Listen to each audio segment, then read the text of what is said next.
Sueminahan. Welcome to Talk Cosmos, the show where Sueroseminahan and her panel of guests bring you insightful conversations to awaken consciousness for soul growth. Come journey with us through astrology's energetic cycles and get ready to understand your path in the cosmic roots of the stars.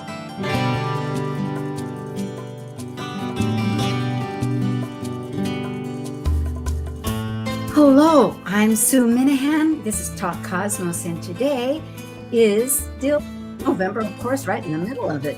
It's the 9th, and it's planetbuzz. Laura Tad is on a special mission in Nicaragua for a wedding and won't be here, but I have a wonderful guest who you're perhaps familiar with. He's on another panel.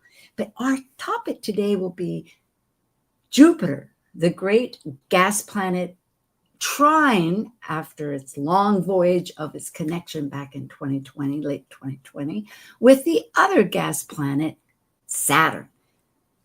It's really a moment of new context. So let's find out what all that is about, because there's plenty to say.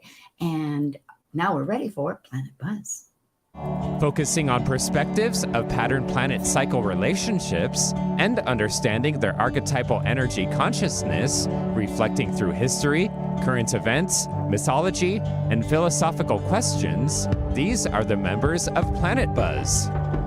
I'm Sueroseminahan, founder of Talk Cosmos since 2018.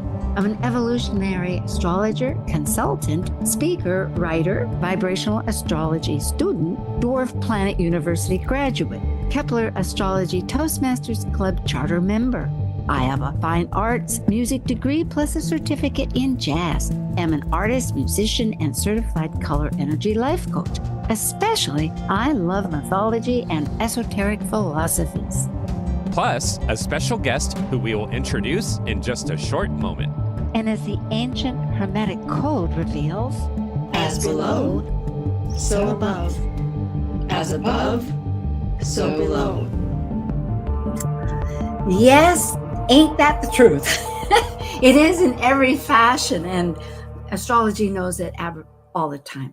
Well, let's bring on this wonderful new guest, and that's Rob Pacitti. Hi, Rob. Hey, how are you doing? I love this topic. This is going to be such a powerful time here between the relationship between these two planets. Indeed. We've been waiting for it ever since December 20th, 21st, 2020, when they conjunct. And so, yes, I'm excited too. Well, let's show a little bit of the folks who you are. Rob Pacitti is in Pennsylvania, and his website is deepearthastrology.com. And pretty soon, I think you're pulling out a wonderful tarot deck that had had issues with shipping. I mean, really. I picked the perfect time for it, let me tell you. Well, isn't that true? Somehow that's the best way of looking at things. It's very true. Yeah. Yeah. So on a little more of an expansion, Rob is a professional consulting astrologer, an author, a teacher at Center for Relationships and Astrology. That's with Margaret Gray, who interestingly is with us next month. So you'll get the full dose of these wonderful pair of people. And he specializes in vibrational astrology, which I'm studying myself, and psychological. He's a Grand Pentagon of the Ancient Order of Druids of America and director of the Magus Gathering, which is having a great success. And I think 2026, you can log in. I noticed you can't quite register, but in January, maybe the 26th. Yeah, January. Yep. We're going to be opening the very beginning of January. It's a nature spirituality conference, very community based, and we've been having a lot of fun with it. This is our 10th year.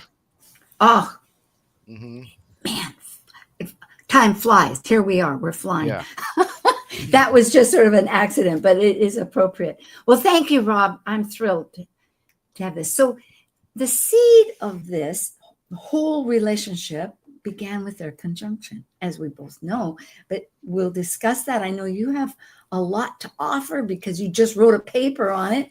It did occur, I will say, on December 21st. I have a chart later at 0 degrees, 29 minutes Aquarius. It's called the Great Mutation because it also shifted this whole relationship of their conjunctions into another element, air. Yeah, one thing to keep in mind about this conjunction is that up until the 20th century, this was the outer planet arrangements.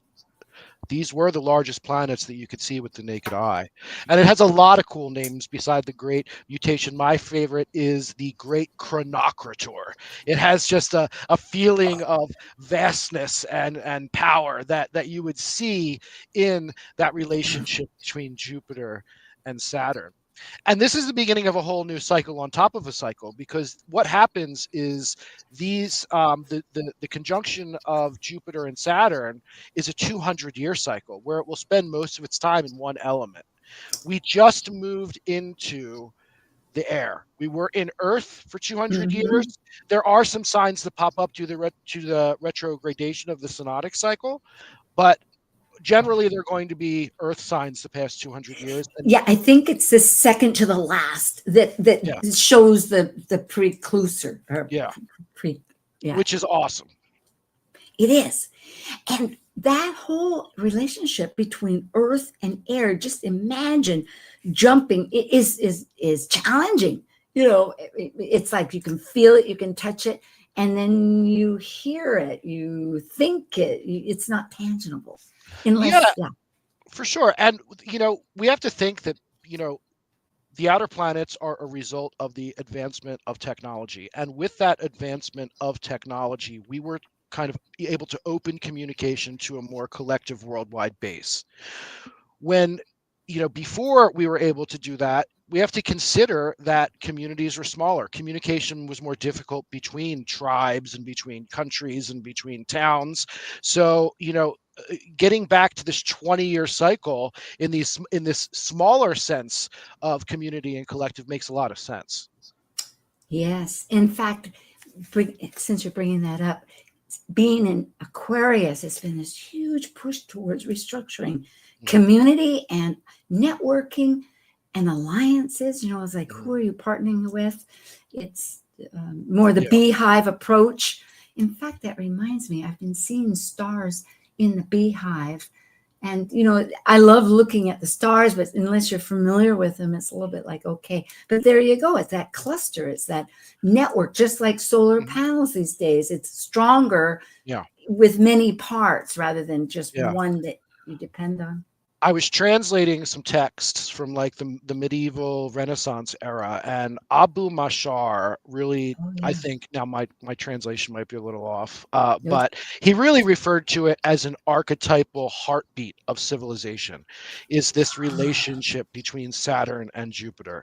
It's kind of that expansiveness where we find meaning, and that restriction where we find discipline. So oftentimes when we see them, meet in a synastry or in a chart together, it's often about metered growth. We actually use that terminology in vibrational astrology as the definition of the relationship between Saturn and Jupiter when they're working together. So this sense of metered growth over time becomes a big concept, and moving through these archetypal facets as well. I love that expression. And it relates so strongly with the whole thing that I'm writing, that's a weaving between some fictional and other metered growth. That's exactly what I was thinking. Because if you have time on an interval, it's that space between. Are there beats? Are there not beats? Yeah, that's so fascinating. And eventually that's music. So here we had Pluto, which in this particular slide is one at the bottom with a little heart, amazingly a heart that appears to be on its side. Oh, rats, I went backwards. Okay. And then we have also Saturn and Jupiter that were in it. So it is this expansion and this limitation, which we again and again are experiencing. Well, shall we look at a chart? Yeah, let's get into it. Okay. Oh, here we go. Here is more of this, I guess, the button business. I was just thinking, Now, why did I put that here? Well, anyway, it's pushing, I guess the whole idea of, hopefully I didn't put this in too late or too soon, on creativity. Is like, what was the thinking? Like just more riff with it It's now. Mercury in retrograde. Anything goes, Sue. We're good. But I really like that you put pushing boundaries and solidifying the vision on here, because that statement also acknowledges the tacit conjunction that we have between Saturn and Neptune right now as well, and brings that outer planet energy of disillusion, being boundaryless in this, Yeah. which adds a flavor, certainly. And as you know, we now get into this situation where it's like this powerful Pisces energy and this powerful Cancer energy working together, and it's amazing. It is. And when I think too, with changes, because everything is retrograde right now, we're experiencing a catharsis of deep emotion, reflecting, because it aggravates some trauma, trying to keep up with the change. Sometimes even when you bring it upon yourself, it's a lot of adjustments. And if you look at like the world astrology or over the past few months, the concept, and I know we're going to talk about one later, but the grand water trine just seems to seem popping up in interesting places from month to month to month, really kind of just returning us to the subconscious, returning us to the inner realm, to the emotional realm. It just seems to be always expressing itself. Absolutely. And particularly too with Pisces and Cancer. One is nurturing, they're both water, one is intuitive, when they both are within the context of psychic, meaning they are having a relationship. That energy has a relationship with source, whatever you call it, universe. It's the unseen. And that can bring up reminders, or besides all the reflection that these retrograde, because it's a multitude of retrograde planets that are all begging for attention. And pulling Mercury, pulling Mercury into it really, allows it to have an intellectual quality. It allows us to not only experience it, but weave it into the fabric of our communication as well. So it's like we're merging our intellect, we're merging our looking for meaning, and we're merging that spiritual authority that we see when we combine the strength of Saturn and the boundaryless of Neptune. And they're in this grand water trine that you had mentioned right here. Yeah. And with the idea that Mercury, and we'll see it right here, is conjunct. Now in this chart, it's a biwheel, and it on the inside, it is first relating to the seed that we were talking about with the conjunction. So that's that purple up at the top on the inner with Jupiter and Saturn, with a tiny circle. And then, and this is partly for our folks out there that are listening, on the outer will be 2025 is the Scorpio new moon. And it's over on the 8th house, which is extraordinarily powerful new moon. Okay, so let's, for the listeners out there, let's just take this to a solar system level. What you're seeing during this new moon is a perfect alignment between Earth, the moon, Mercury, and the sun. So imagine those 4 planetary bodies in perfect alignment at the time of the new moon. And it is a Scorpio new moon. It's going to be about going into the depths. But the thing about going to the depths is that we usually equate that to just an emotional experience. But by Mercury being there, this is a Kazemi, by the way. This is under 17 minutes is where the conjunction is. And Bernadette Brady used to call this a portal point. I believe it. I love it. Yeah. So, this kind of allows us to not only go deep, but also allow our intellect to go deep and marry the intellect with the emotional world. Yes. It is. What else was I? I'm pausing just to look at this thing because it's a healing process. Interestingly, that Mars, which was absolutely next door, talk about aligned as far as the view from Earth, with Eris, E-R-I-S, in Aries, of inclusion or exclusion. And it's been a long, systematic, which it will continue to be. Eris is very prominent right now. It's only 1 degree from that spot. But instead of Mars, we have Chiron, the alchemist that's really blending what was perceived as a wound into a new meaningfulness. You know? Yeah. And during a Scorpio new moon, who is the traditional ruler of Scorpio? Mars. Where is Mars right now? It's on the bending of the nodes. It's moving into that, so, I always equate Mars in Sagittarius with the more primal aspect of Sagittarius, whereas Sagittarius as a sign is the only sign that both combines the man and the beast. It's the centaur.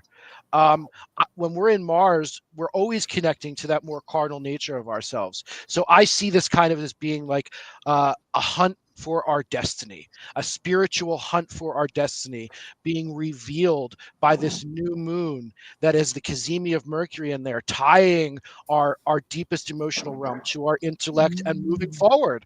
And that, can we be healers here? That's the real question that with what's going on with the transits, with that Chiron on top of the Mars. It's, are we wounded or are we the healer?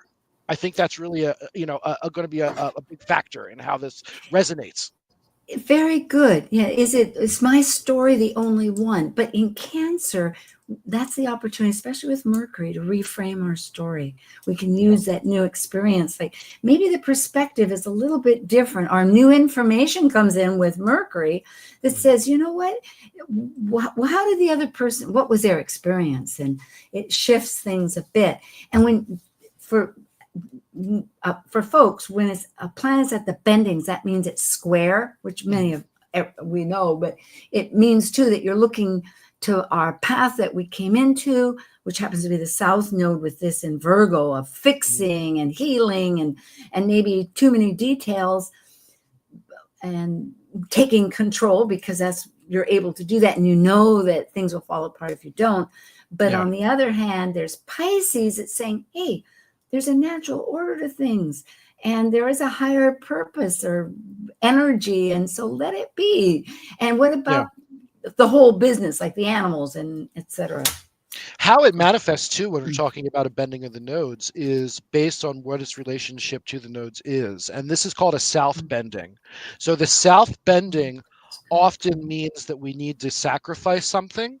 So, we're talking about Mars, we're talking about Sagittarius, we're talking about the hunt for meaning, the hunt for philosophy, the hunt for freedom.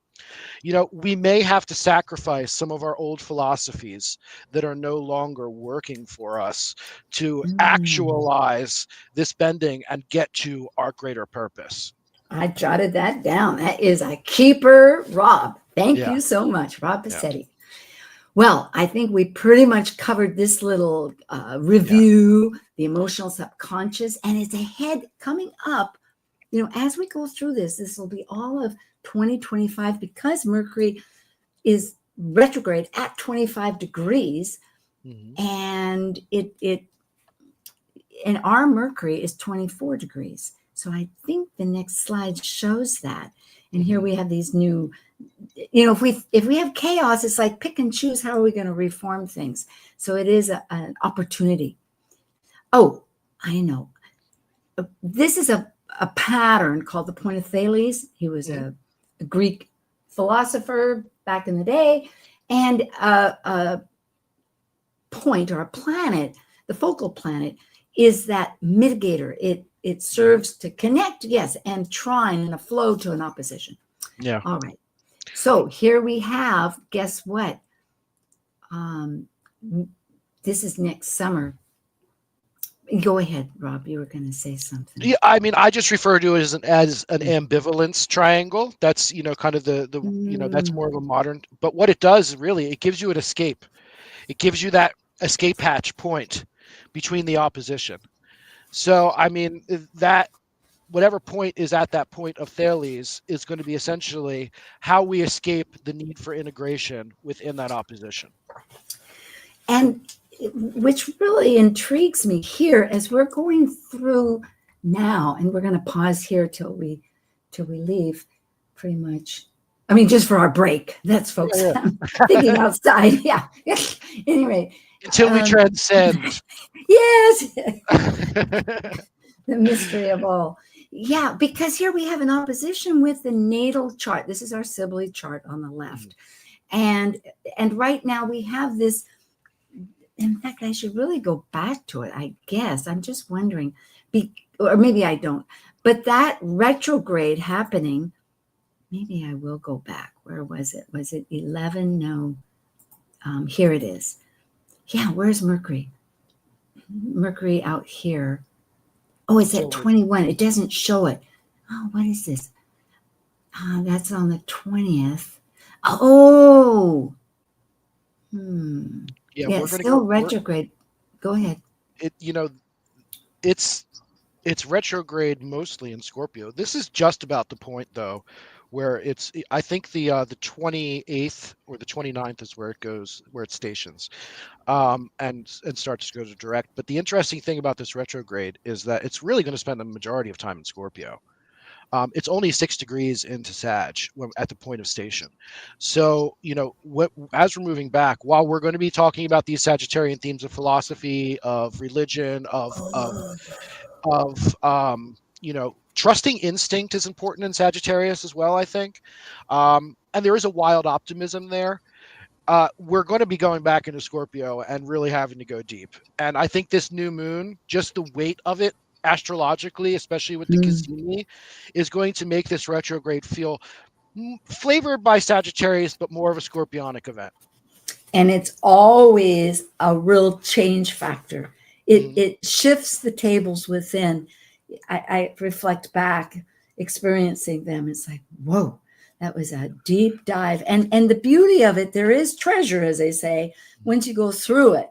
It's sort of like a new gem to hold. Well, what I'm struggling with, and I'll just go along, is that I saw that Mercury was conjunct Jupiter in, okay, this is the wrong chart. So speeding ahead, here we have, okay, oh, it's this one here. Yes, see how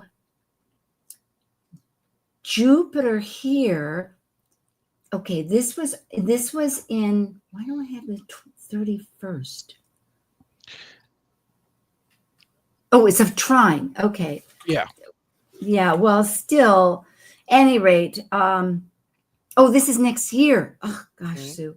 Okay, well, scratch it. But the point is, right now, I think Jupiter will retrograde on the 11th. That's what I'm thinking, of November, and at 25 degrees Cancer, and it retrogrades over our natal Mercury at 24 degrees. Yes. Thank you. Makes a lot of sense. Well, I mean, from a nation standpoint, if we're talking about just a mundane, interpretation, usually when we see the development over time of a trine, it's going to represent a more easing of the economy on, in relationship to the government. And we are seeing some things happen right now within the Supreme Court that are really questioning, are we being taxed correctly? And that is the underlying argument that we're seeing pop up, So the structure of the government and the prosperity of the people are now going to be at a much looser angle. Now, I think that we need to be careful, though, because even though a trine is a smooth energy, it is more a need for a smooth energy. As vibrational. Yes, a need for a smooth energy will do whatever it takes to break out of the trine.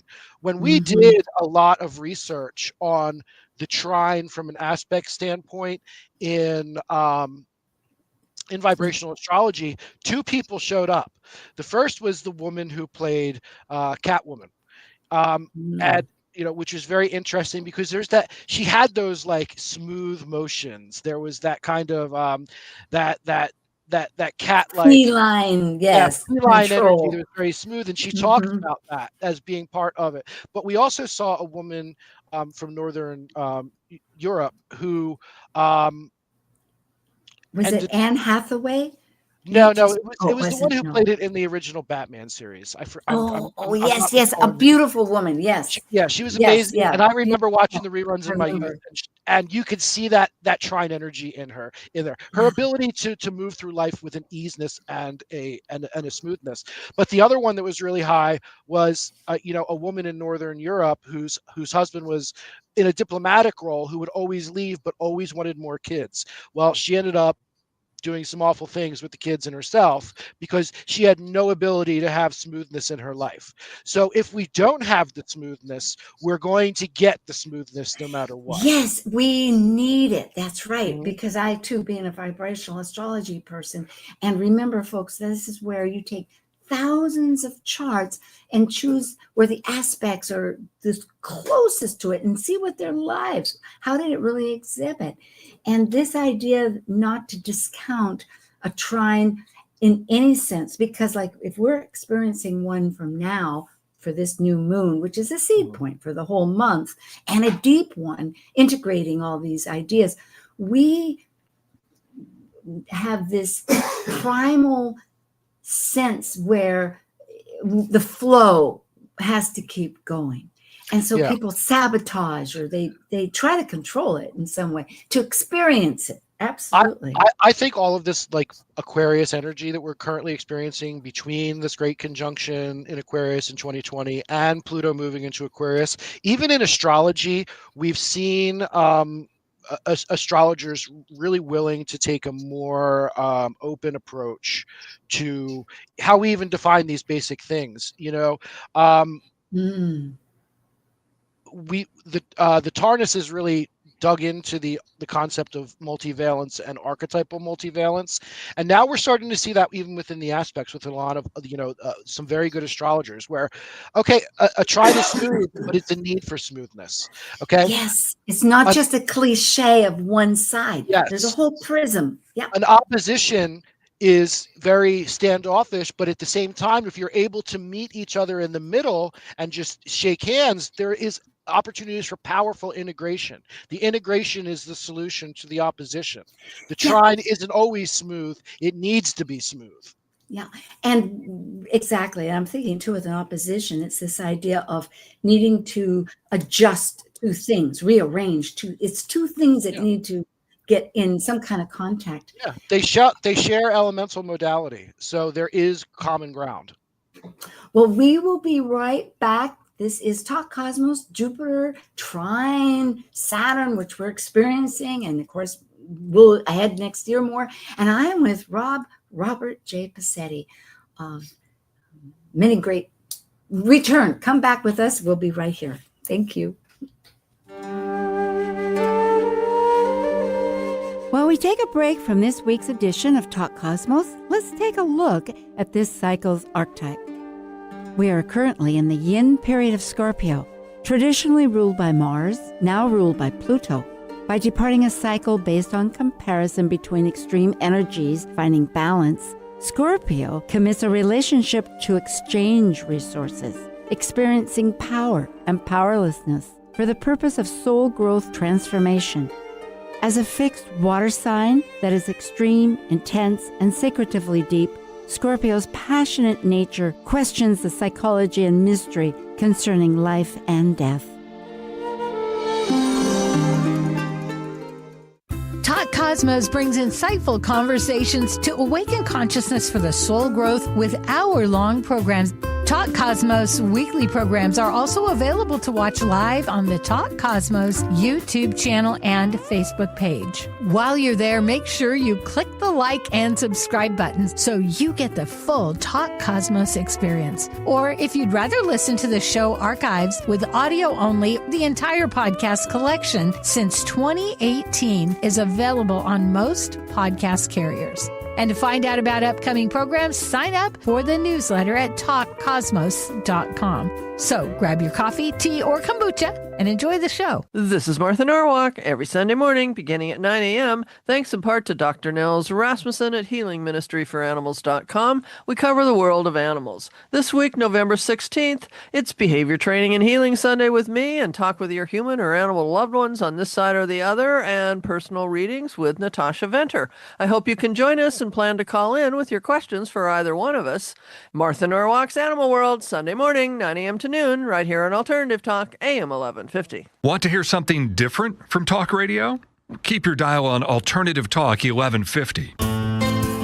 Okay, we are back again, and this Jupiter and a Trine Saturn, and I'm with Rob Pacitti of Deep Earth Astrology, and we're just here. His website is, and he's also Magus, that's Magus, gathering.org. And you can email him at Deep Earth Astrology because that tarot deck is coming out. What's the due date? Do you have one possibly? Yeah, we're open. We're going to start selling it at UAC this year, so you'll be with me. I love it. Okay, Yeah. well, I'll pre-order for sure because Yeah. I've seen the artwork and I know it's really very strong. So Yes. that's super. And if people want to be on the Margaret Gray's with your classes, that's through. Yeah. I mean, you could just go to relationshipandastrology.com. They're opening up the third level of synastry classes, and there's some like really great people coming. I know, like I'm a big fan of Alex Trenoeth. She's coming in to teach a little bit. We've got some other great teachers, and I'm going to be teaching, doing the TA stuff for that. So it'll be really fun. We're looking forward to it, and like I said, Margaret will be on in hopefully soon, and we will also have relationshipsandastrology.com. Oh, great. Well, for Talk Cosmos, there are a potpourri of different ones where we've been examining 29 to 0 degrees because we're experiencing that for a whole year and presently, and of course Neptune itself. But beyond that, Pluto. Last week we looked at Pluto very deeply in many respects, and next week, of course, will be about this Scorpio new moon. Well, let's talk about this shift because we know that we're in an internal deep dive, and even vibrational astrology, when I pulled that up, that was a vibe 35, which means nothing to anybody except you and me, but it is 7. It's so personal and deep as we're exploring avenues. But the big thing I'm thinking on that scale is that we're moving from an action sign, which cardinal Cancer is, instinctive for protection and so many factors, to an immutable sign in Pisces, to a fixed sign and action. So where we have been acting and kind of changing how we do things, we're going to be settled. We're going to have purposes that we're working on, or promises, and innovatively going ahead, reinventing in a very Aries manner. It's a huge change. So this is what this reflects here, is the fire and the planets involved, Saturn and Jupiter. Well, I think Jupiter in Cancer is really about building that cosmic egg around us. It's about having that kind of wall of protection, and inside it, we keep our family, both chosen and inherited, our tribe, our emotional realm, and really the story. I mean, we have to consider that the summer equinox is Cancer. Okay, that is when we technically receive the most light, but we then pass it on to Leo, who can use all of that nurturing and that archetypal cosmic egg, that strength that we've cultivated, almost like the chariot, to move forward into a sense of self-actualization. So where we were really building our structures and, like you said, our protection in Cancer with Jupiter, which we also have to keep in mind, Jupiter is an exaltation in Cancer. Not all Jupiter is about luck and money. A lot of it is about finding an expansive sense of nourishment within our families and our tribes. we're going to be able to alchemize that from water to fire, where we now use this as a vehicle for self-actualization. And I'm sorry, Saturn in Aries is just going to be able to help that, because we're not going to be as restricted or confused as we are in Pisces. Trying to gather all the points, Yeah. the whole cosmic egg, as you said. And I think you say solstice rather than equinox. I'm sorry. Yes, sorry. I'm sorry. Yeah, Yes, yeah, that's okay. No, I hear it because you're very grounded with those Yeah. signs. But I love this terminology of bringing in, which I believe too so much, alchemy, because alchemy, I've learned to really associate whenever I think of Chiron, because it was wound to healer to and mastery, all of that. But alchemizing through the self-actualization from being nourished by our family group, whatever it is, that one that we choose. So often it's not our natal one, it's one of our findings that relate to our headspace, you might say, our soul purpose, which is very And we're really existing. Everything that's happening right now is existing underneath this minor grand trine between Uranus, Neptune, and Pluto. Yeah. So, while we're seeing that shake up a little bit, because Pluto went direct in Aquarius, Pisces went retrograde back in, Neptune went retrograde back into Pisces, and Cancer is and Uranus is also now in Taurus. The modalities are a little shifted. And once February 2026 comes around, which is a few months before this actually happens, we're going to see all three of those outer planets go direct into that more traditionally masculine modality.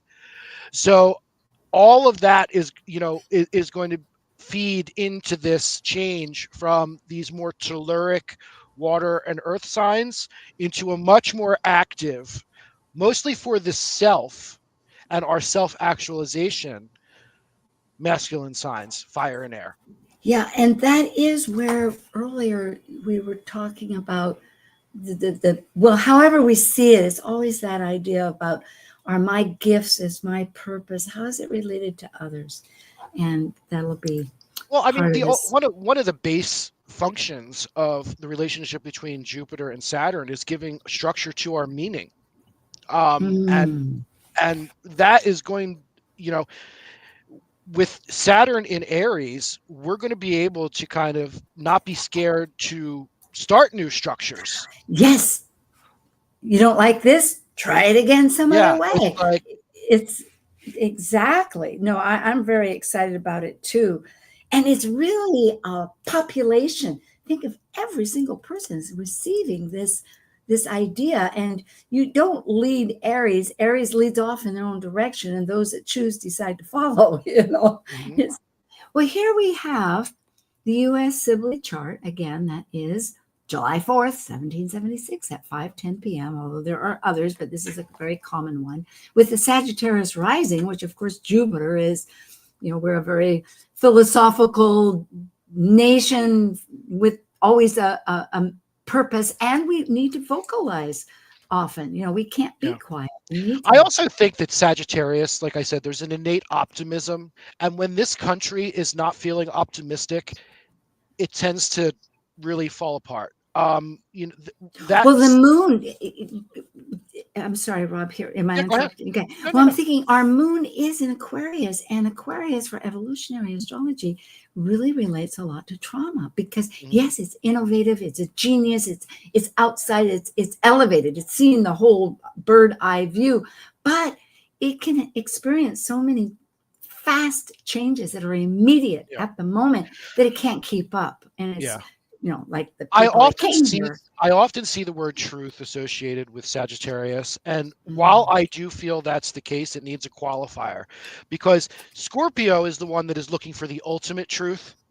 Sagittarius wants the freedom of truth. It wants to be able to explore different ideas. It wants to be able to connect to even foreign concepts. It wants to think on a higher level. So it's not concerned with the deep, dark truth that lurks in the core of our psyche. It's more concerned with the ability to explore different philosophies to find truth, having freedom in truth. So, I think that's the big difference here. And that being said, with the Sagittarius being the ascendant of the U.S. Sibley chart, we're fine just being on a vibe as a country as long as we're being told the right things. So I think that's really the way that manifests. And Saturn usually does come into this country, and when it sets its discipline down, it's not handled well. Well, we have thinking exactly of this first actual true conjunction, which will be at 17 degrees and 8 minutes in Leo for Jupiter, which in this chart for the US is so strong because it is that Thales point to an opposition with with Saturn, which is in Libra. Saturn in Libra is really the general in some ways, very diplomatic, but it weighs out, unless they're gifted in weighing out an experience, both sides and other factors in them, we can be on the fence, to a certain degree. And, of the point of Thales here, I mean, we're talking about Saturn. We're confronting We're confronting institutions. We're confronting our own personal sense of what is justice and how is justice applied to us. Yes, ethic and justice. Yeah. And that Jupiterian quality in Leo, it's not, that is our escape mechanism. That is the way that we kind of get out of that confrontation between Saturn that is having with itself. I mean, that's really what's happening. What is authority? What is government? What is structure? What is discipline in this country? Well, you're going to have a whole lot of people that are going to be experiencing that energy of Jupiter and Leo, wanting to focus on their own self-actualization and not be under this auspice of Saturn kind of pushing against us. They figured out their direction. That's Leo. It's manifesting. It's that dream of creativity, and it rules children. It rules creativity itself, any project, any ambition. And if we're doing a lot of change, that's always opportunity for new inventions, new activities, some kind of business. And listen, it might be a little bit of a loose orb, but I mean, that Jupiter is going to be trine our ascendant. So we're really going to be kind of focus. It's going to be about the people, and it's going to be about actualization and prosperity that is really going to be baked into our national identity, because that's what we're talking about with the ascendant in the first house. We're talking about the persona. So when we're talking about it on a mundane level, it's going to represent, the personality of the nation. It's, the vibe of the nation, what it wants to project. And I don't see Saturn being able to really be as functional as it wants to be. There's an idea of renaissance that comes up when I hear people, and this factor, because this is the first one. There's two more, which I guess I will be bringing up. Oh no, this is a second trine. So there's one more in. My sweetheart here has a little music. That was an accentuation. But look here too. We have. The heart of values and nurturing at best versus grief. So it's that interweaving of how to support the nurturing of everything. And there's something in the greater cycle. We talked about how this is a 20-year cycle within a 200-year cycle. Yep. Well, if we look at the past few times that we've had this great conjunction, in the 60s, it was in Capricorn. Okay. That was all about kind of the power of the government. Then we got to 1980, and then it went into Libra. That was that next to last motion where it was in a sign that was not Earth. Well, the 80s was all about globalism. We saw that big expansion out into the world. And we saw it really focus on relationships. Pluto was also still in Libra when it hit in 1980. So we had that Libran energy of discovering relationships. What is equity? How do we build relationships out internationally? Yeah, a precursor of how this is going to work. Yep. Then we got to 2000. It went to Taurus and became all about resources. The most fixed. Yes. What is abundance in the world? And then it went into Aquarius. Now, what is the next sign? And after survival. Yeah. So what is the sign that we're going to have the great conjunction? Must be Gemini. Must be 2040? Gemini. Libra. Yeah. Libra. Oh, is it Libra? It goes back that way. Yes. Oh, yes, of course. So what is the interesting part about that is we had a Saturnian rule signed into a time of Renaissance and reaching out to the world. Now we're also going to have a Saturnian ruled sign in Aquarius that is going to be moving us into more connection with the world.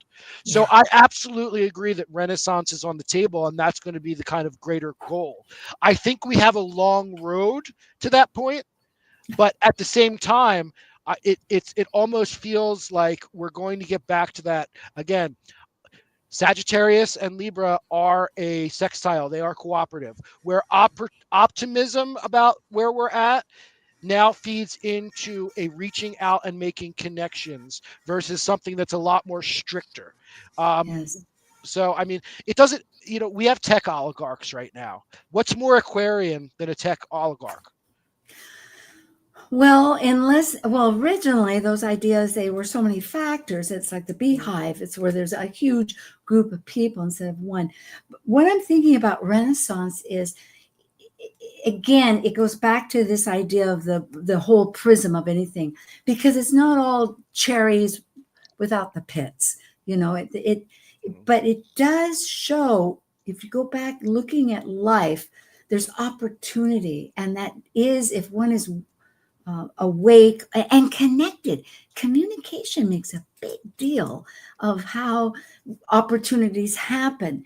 It's not just who you know, but it's that whole group effort.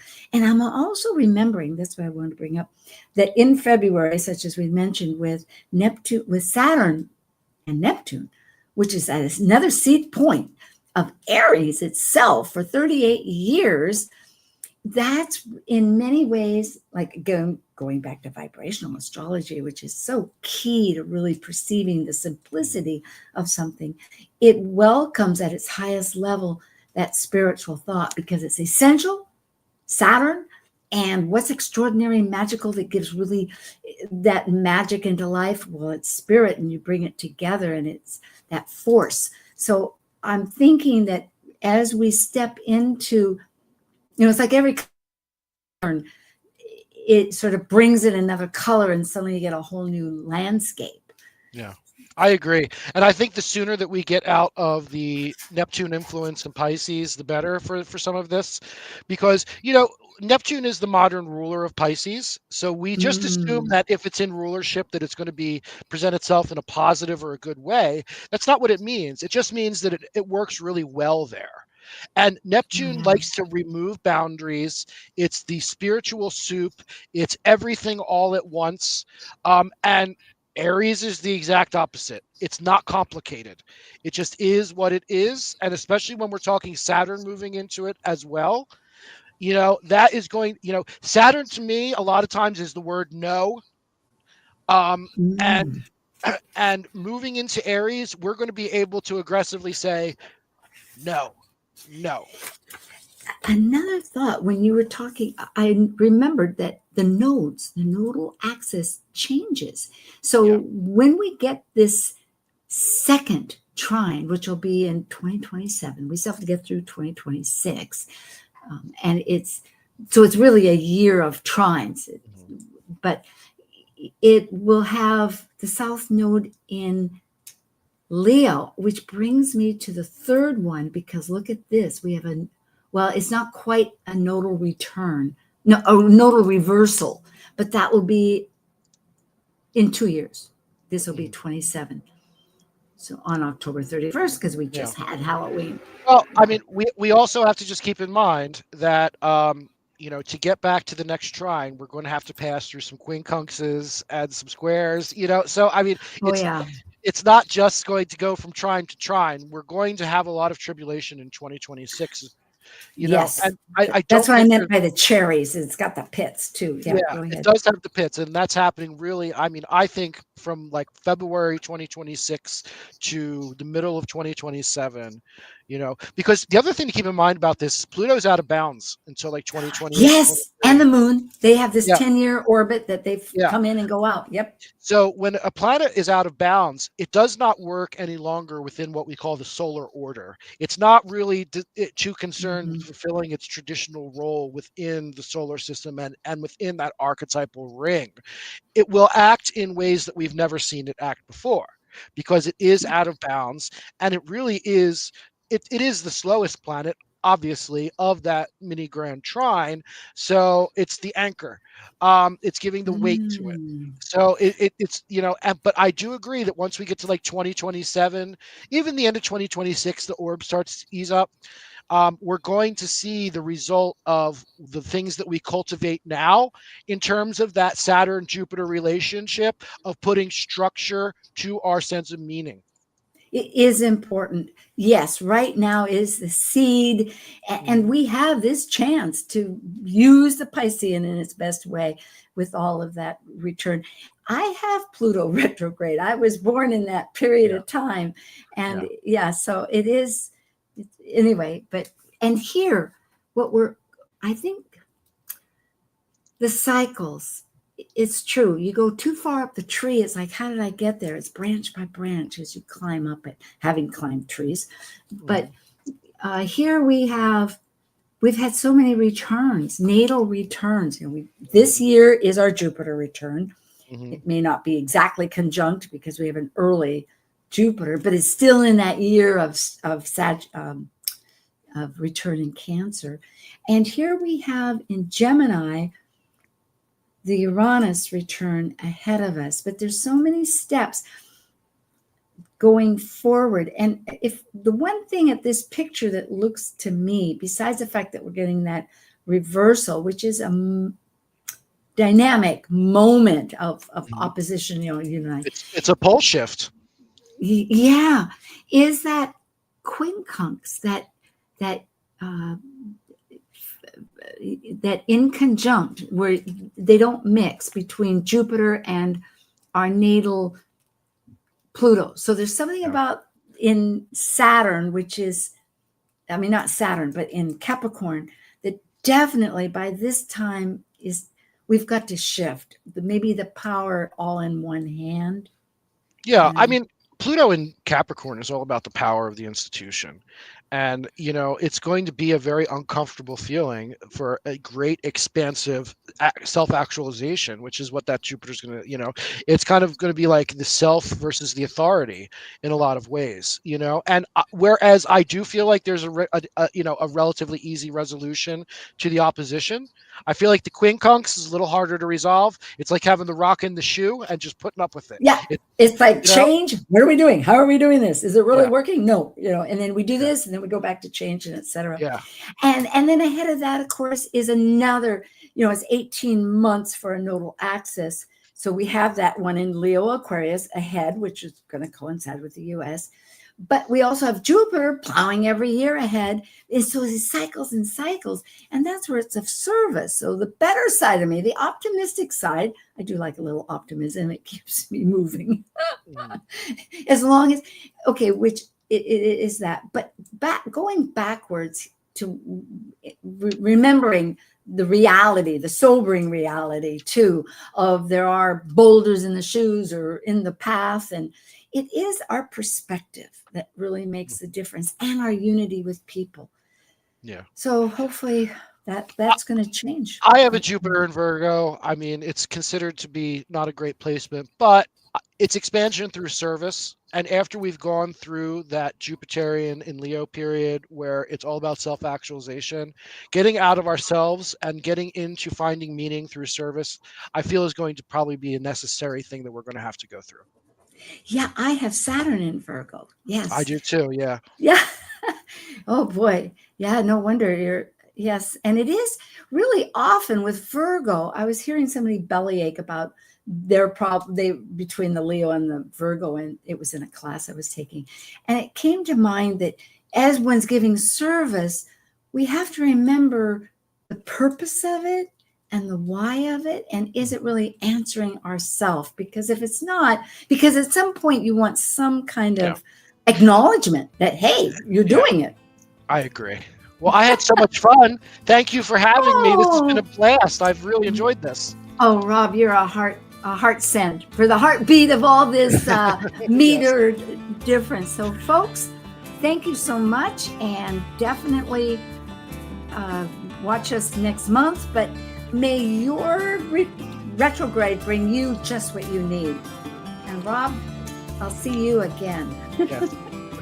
Okay. Thank you, everybody. Thank you for joining an insightful conversation on Talk Cosmos, the show where Sueroseminahan and her panel of guests awaken consciousness by connecting soul growth patterns with astrology's energetic cycles. Be sure to tune in next week, same time, same place, to continue your journey through the roots of the cosmic pathway.